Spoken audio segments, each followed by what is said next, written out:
mu aborder question wu déclaration boo xam ni président Macky Sall def na ko tout dernièrement. jërëjëf balaa ma cee egg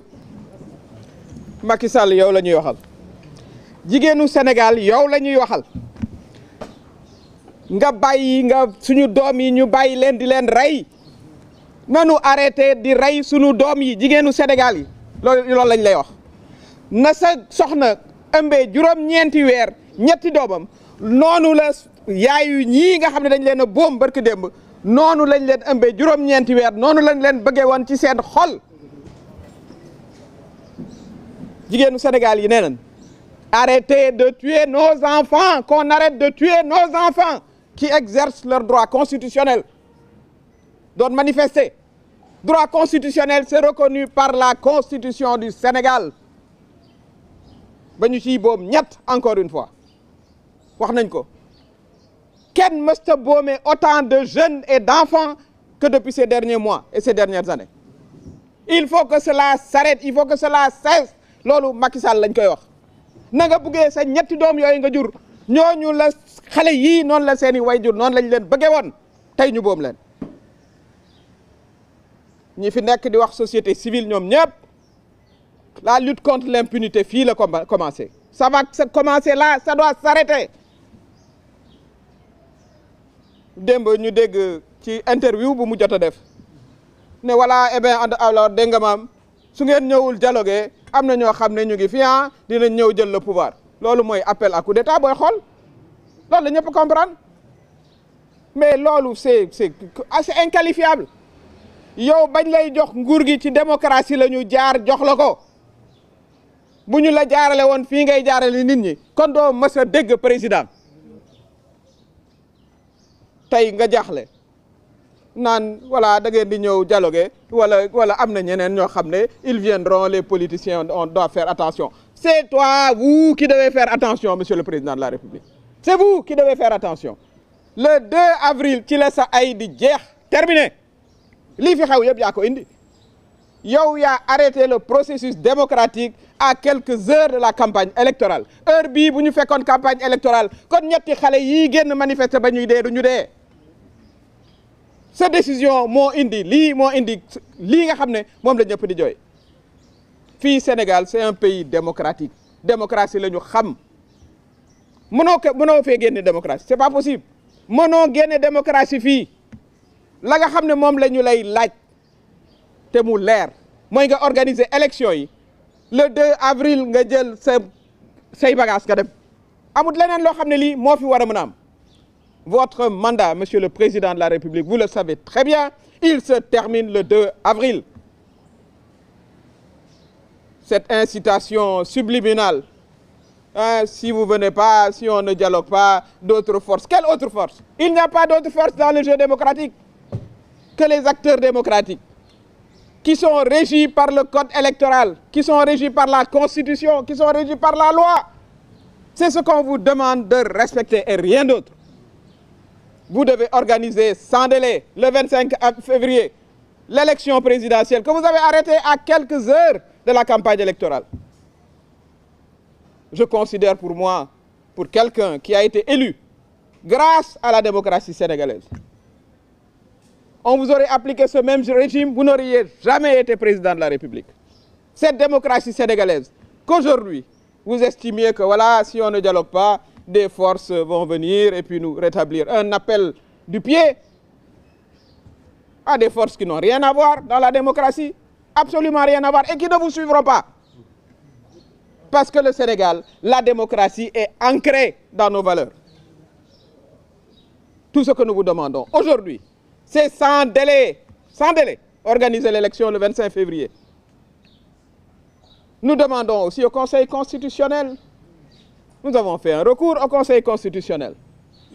mesdames, messieurs vous êtes 5 Sénégalais aujourd'hui sachez que 7 l'avenir de ce pays en quelque sorte est aujourd'hui entre vos mains l'histoire vous a placé devant nous c'est à vous d'entrer dans l'histoire ou c'est à vous de marcher et de montrer dos à l'histoire vous savez pertinemment que la loi qui a été votée pour le report est une loi anticonstitutionnelle nous avons fait recours Si on veut que le Sénégal continue sa marche démocratique, mais rapportez cette loi qui est anticonstitutionnelle. Et nous retournerons normalement dans le processus électoral qui était entamé et qui n'aurait jamais dû être interrompu. loolu mooy wax ji tey juróom-ñaar ngeen yu sénégalais yoo xam ne yii bu ñuy seet avenir ak président au Sénégal mu ngi seen loxo ndax la xew assemblée nationale ñu delloo génne délai bi ne non léegi dañu koy yóbbuwaat 9 mois xam ngeen ne loolu tegul ci yoon xam ngeen ko bu baax li président Macky Sall doon wax mu ngi fii tege ñoo àndoon ak moom ñun ñoo doon manifester ak moom na ku ne delluwaat xool dans les réseaux sociaux la mu doon wax président Ablaye Wade ne ko fii doo fi toogaat 1 jour supplémentaire mais yow it Macky Sall doo fi toogaat 1 seul jour supplémentaire kon conseil constitutionnel soxna yeeg ña fa ne xam leen ne la ngeen war a def pour lii dakk xale yii di génn manifester te ñu am ci droit nag am droit mu manifester di manifester pacifiquement ñu naan leen tell bal ñuy dee 22 ans 23 ans mais où est dans quel pays c'est-à-dire rien que ça c'est une défaite loolu waroon naa laaj ku jiite réew mi démissionné sa ay propre doom yow ñu tuddee la le père de la nation dafa am sens waxuñ ko rek nii mooy da nga war a protéger sa jeunesse warta génne di manifester ñu leen di dóor bal ñuy dee kooku jigéenu Sénégal yi duñ la ko mësabal duñu la ko mësabal la ñuy laaj nag mooy yoon atte ñu mooy li procureur wax muy CPI muy justice képp koo xam ne boom nañ la fi dans l'exercice de tes droits constitutionnels mais dinañ ko layoog yoon kon cet appel qui a choqué le monde entier tout le monde a compris li nga bëggoon a wax su ngeen ñëwul dialogue armée day jël pouvoir loolu la ñëpp comprendre te yow nga jaar ci démocratie yow armée ñëwul teg la fi de ci suñu coobare bopp ñun sénégalais yi ñu wàccoog yow nag falaat la nga war a dem interrompre processus démocratique bi nit ñi génn di manifester ñetti xale yi doomu Sénégal def yi nga naan eh bien alors su ngeen ñëwul bu ñu discuter wul d'autres forces mais ces forces on a bien compris loolu du fi amee c'est un appel aussi que nous faisons à nos hommes de tenue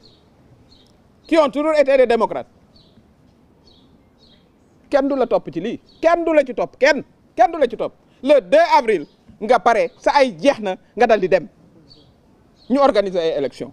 kon sénégalais yi aussi loolu noonu la ñu taxawuñu neneen fii du ay casseurs nekk ci biti wala ay jeunes lañu ay femmes ay mag yu taxaw gis nañu ay mag 70 80 ans yore seen drapeau Sénégal personnes handicapées bien sûr brutalisées c'est-à-dire da ngay dem ba yow gàcce ngay am comme sénégalais gàcce